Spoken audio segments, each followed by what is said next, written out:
तब श्री सूत जी महाराज ने नारद जी के उस परम पावन प्रसंग को सौनकादि जी से सुनाया है।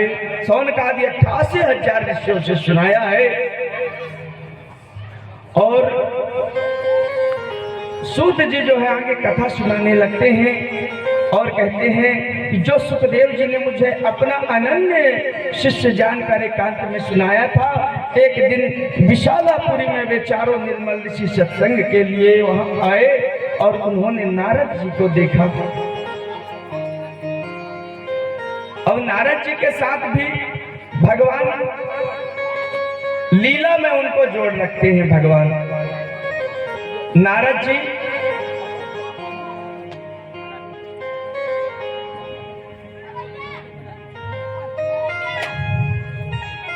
सनकादिक ने पूछा नारद जी से, कथम ब्रह्मानंदेन मुखः कुतश्चान्तरो भवान त्वरितं गम्यते कुत्र कुतश्चागमनं तव। सनकादिकों ने पूछा कि हे ब्रह्मन, आपका मुख उदास क्यों हो रहा है? आप चिंतातुर कैसे हैं? इतनी जल्दी जल्दी आप कहाँ जा रहे हैं भगवान? तब नारद जी उनके इस प्रश्न को सुनकर बड़ा सुंदर उत्तर देते हैं और कहते हैं कि मैं सर्वोत्तम लोक समझकर पृथ्वी में आया था। यहाँ पर पुष्कर, प्रयाग, काशी, गोदावरी, हरिद्वार, कुरुक्षेत्र, श्रीरंग, सेतुबंध आदि कई तीर्थों में घूमता रहा, किंतु मुझे शांति नहीं मिली। नारद जी बता रहे हैं कि मुझे कहीं शांति नहीं मिली। और क्यों शांति नहीं मिली? और आगे का उन्होंने प्रसंग सुनाया है कि जब इस प्रकार चारों तरफ मैं तीर्थों की यात्रा किया, सभी लोगों को यात्रा किया, लेकिन कहीं भी मुझे शांति नहीं मिली। तब एक दिन क्या देखा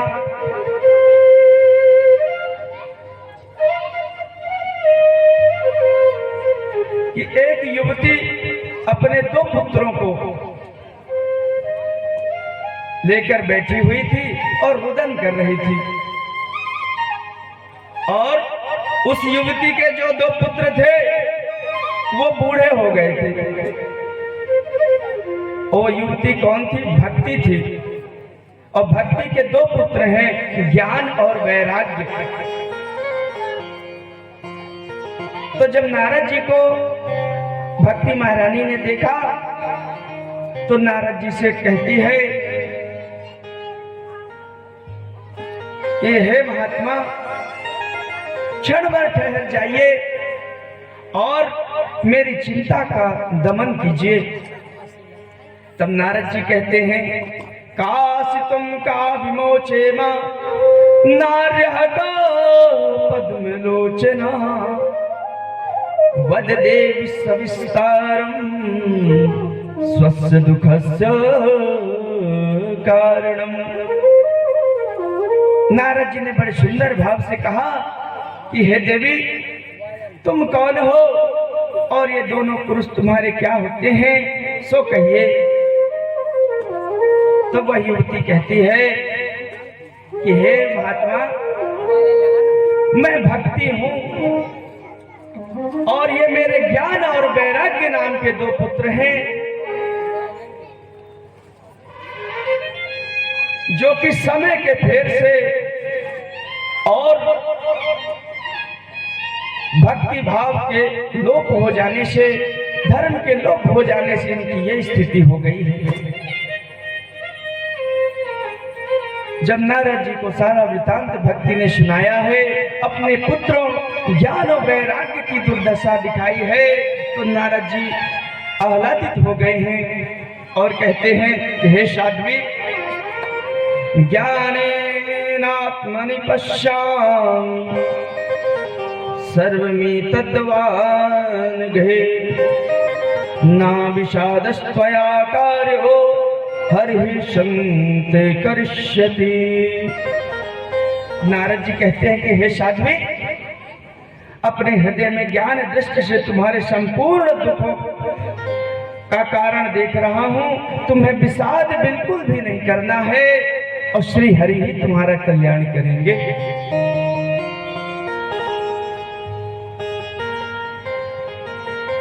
जब इतना नारद जी ने कहा, तब सूत ऋषि यहाँ का प्रसंग शौनकादिकों से कह रहे हैं कि हे शौनकादि ऋषियों। फिर नारद जी ने एक क्षण में ही उनका कारण जानकर और भक्ति महारानी से कहा कि हे देवी, यह दारुण कलयुग है।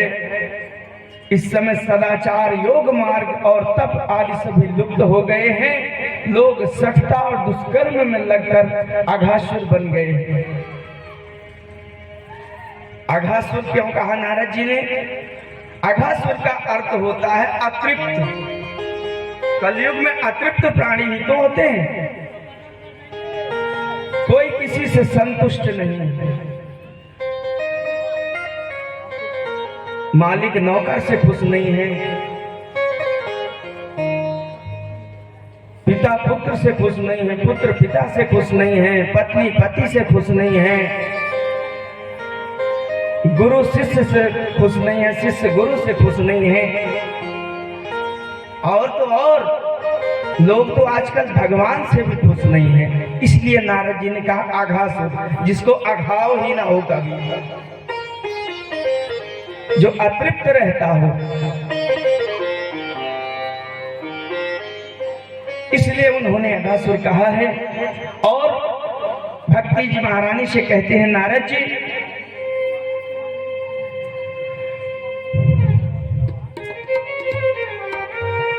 जना अघासुरायन्ते शाठ्य दुष्कर्मकारिणः इह संतो विषीदन्ति प्रहस्यन्ति साधवः।